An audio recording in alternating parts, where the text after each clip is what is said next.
Ism నిష్పాక్షికత మానయిజం సమగ్రమైన వార్తలు, innovative కథనాలు, సీనియర్ జర్నలిస్టుల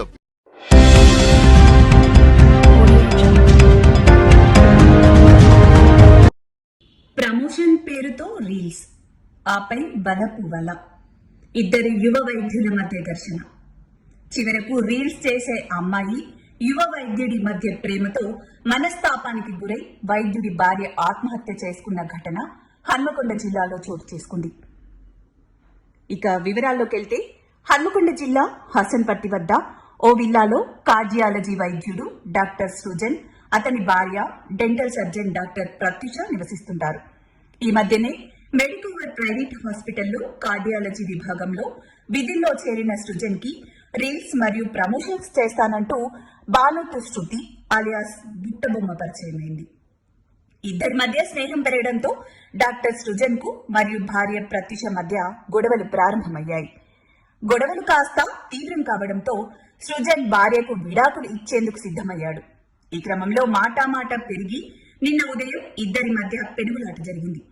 దీంతో మనస్తాపం చెందిన ప్రత్యుష ఇంట్లో ఉరివేసుకుని ఆత్మహత్యకు పాల్పడింది. బుట్టబొమ్మ అలియాస్ బానోతు శృతి వల్లే తన కూతురు జీవితం ఆగమయ్యిందని, దీంతో మనస్తాపానికి గురై ఆత్మహత్యకు పాల్పడిందని, తన కూతురు మృతిపై అనుమానాలున్నాయని మృతురాలు డాక్టర్ ప్రత్యుష తండ్రి రామ్ కిషన్ ఆరోపించారు. తల్లి ప్రత్యుష మృతితో ఇద్దరు అమ్మాయిలు అనాథలయ్యారు. అందులో 7 నెలల పసిపాప ఉండటం పలువురిని కలిచివేసింది.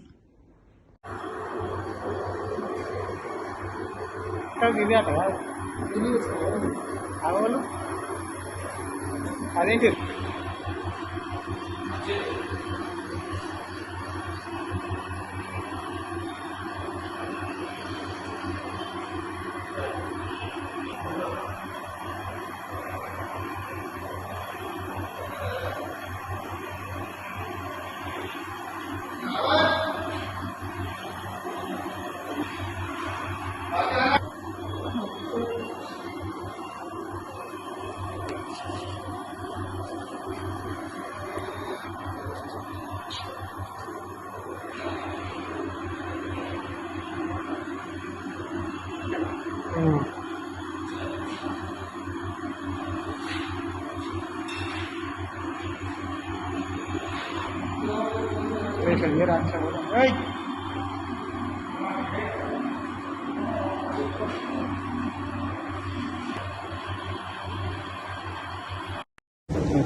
సంవత్సరం లోపల నా కూతురైనటువంటి డాక్టర్ ప్రత్యూషను, డాక్టర్ అల్లాడి సృజన్ సిటీ సర్జన్ ఇప్పుడు ఎక్కడైతే మన పిఎంఎస్ఎస్వై కేఎంసీలో పనిచేస్తున్నాడు అతడు, అదేవిధంగా కన్సల్టెంట్గా మెడికవర్ హాస్పిటల్లో పనిచేస్తున్నటువంటి వ్యక్తికి 2017 సంవత్సరంలో ఇచ్చి పెళ్లి చేయడం జరిగింది. అతనికి పాపకు 2018లో మొదటి పాప మనవరాలు పుట్టడం జరిగింది. అదేవిధంగా ఈ సంవత్సరం జనవరి 1న సెకండ్ పాప పుట్టడం జరిగింది. ఈ మధ్యకాలం లోపల దాదాపుగా మంచిగా ఉంటున్నారు అని చెప్పి సంతోషిస్తున్నటువంటి తరుణం లోపల, ముఖ్యంగా ఎప్పుడైతే మెడికవర్ హాస్పిటల్ ఓపెన్ అయిందో దాంట్లో కన్సల్టెంట్గా చేరిండో, ఆ కన్సల్టెంట్గా చేరడం లోపల ఆ ఓపెనింగ్కు వచ్చినటువంటి ఒక బానోతు శృతి ఎలియాస్ బుట్టబొమ్మ అని చెప్పి ఇన్స్టాగ్రామ్లో ఉన్నటువంటి అమ్మాయి ఏదైతే ఉన్నదో, అక్కడ ఇంటర్వ్యూ చేయడం తోటి మొదలైన వీళ్ళ ప్రవర్తన, వీళ్ళ ఒక అఫైర్ మొదలయ్యి ఇక పిల్లలను, నా కూతురును చిత్రహింసల పాలు చేసుకుంటూ అసలు ఏమాత్రం పట్టించుకోకుండా తిరుగుతూ ఉంటే, నా బిడ్డ ఫస్ట్ వాళ్ళ అత్తకు మామకే చెప్పుకోవడం జరిగింది. చెప్పుకుంటే వాళ్ళు అసలు నా కొడుకు ఇలాంటి స్నేహాలు, ఇలాంటి స్నేహితులు ఎంతో మంది ఉంటారు, వాళ్ళను నువ్వు పట్టించుకోవాల్సిన అవసరం లేదు, నా కొడుకు మొగోడు కాబట్టి నువ్వు ఏం చేయొద్దు అని చెప్పి బూతులు తిట్టి ఆమెనే కొట్టడం జరిగింది. అట్లాంటి సందర్భం లోపల నా బిడ్డ మాకు చెప్పుకోవడానికి వెనుక ముందు ఆడి, నేను ఒక పేషెంట్ అని చెప్పి చెప్పుకోవడానికి వెనుక ముందు ఆడడం జరిగింది. ముఖ్యంగా వాడు ఆ అమ్మాయిని ఏదైతే ఈ శృతి అని ఉన్నదో ఆ అమ్మాయిని పెళ్లి చేసుకోవాలనే ఒక దురుద్దేశంతో, నీకు డైవర్స్ ఇస్తాను, ఎక్కువ తక్కువ ఆవాజ్ చేస్తే నిన్ను వదిలేస్తా చేస్తా అని ఇట్లా బెదిరించుకుంటూ వచ్చేసి నిన్న అంతకుముందు కూడా చాలా సందర్భాల్లో కుట్టడము చేయడము విమర్శిస్తే నువ్వు అడిగితే చేస్తే నిన్ను ఏదంటే అది చేస్తా అని చెప్పి బెదిరించడము ఇట్లా జరిగింది. వాళ్ళ ఆ తల్లిదండ్రులు చేసిండు, వీడు చేసిండు, ఆఖరికి ఈ శృతి అనే అమ్మాయి కూడా బెదిరించడం జరిగింది. నువ్వు ఎవరు చెప్పుకుంటావో చెప్పుకో, నువ్వు ఏం చేసుకుంటావో చేసుకో, నిన్ను విడదీయాలంటే ఒక 10 నిమిషాలు పట్టదు, నిమిషం పట్టదు అని చెప్పి చెప్పుకుంటూ చేస్తే నా బిడ్డ అంతా మనసులో పెట్టుకుని ఆ రందితోటి కుమిలిపోయి చెప్పుకోలేక అది అసలు నిన్నటిది కూడా మాకు ఇప్పటికీ మిస్టరీయే. ఎందుకు అనంటే అసలు బయట నుండి లాక్ వస్తుంది, లోపలికి పోయి హ్యాంగింగ్ చేసుకున్నది అని చెప్పి చెప్తున్నారు. ఆ హ్యాంగింగ్ చేసుకున్న దగ్గర బాడీని ఉంచలేదు వాడు. ఆ బాడీని తీసుకొని ఒక గవర్నమెంట్ హాస్పిటల్కు తీసుకురాకుండా ఎన్ఎస్ఆర్ అపోలో హాస్పిటల్కు తీసుకుపోయి అందులో అడ్మిట్ చేసిండు. అది యాక్చువల్గా బ్రాడ్ డెడ్ కేసు అని వాళ్ళు ఇవ్వడం జరిగింది. కాబట్టి మేము కోరుకునేది ఒకటి ఏంటి అనంటే ఇట్లాంటి డాక్టర్ అయిన వృత్తికే వీడు కలంకం తెచ్చినటువంటి అనర్హుడు వీడు. దీనికి ఉన్న డాక్టర్ డిగ్రీని రద్దు చేయాలి.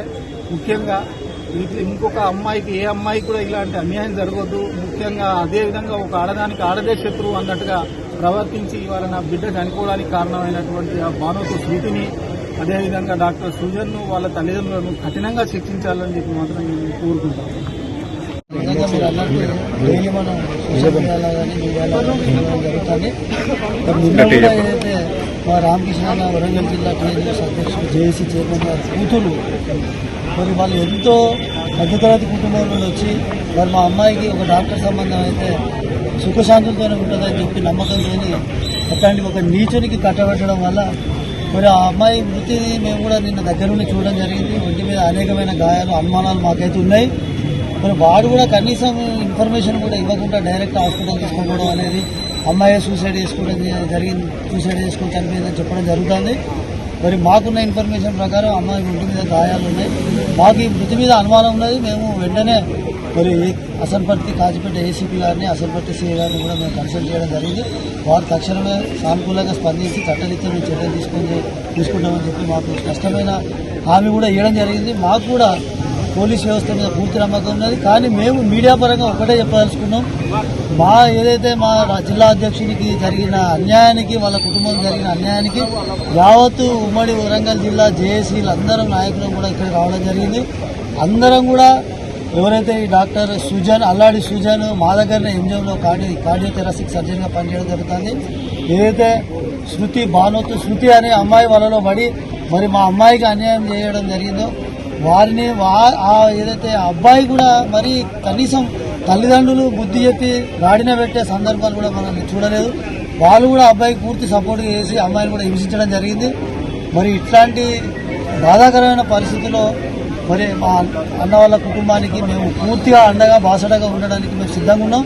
వాళ్ళని కఠినంగా శిక్షించే వరకు కూడా మేము మా పోరాటాలు ఉధృతం చేస్తామని చెప్పి మేము మీడియా సందర్భంగా తెలియజేస్తాం.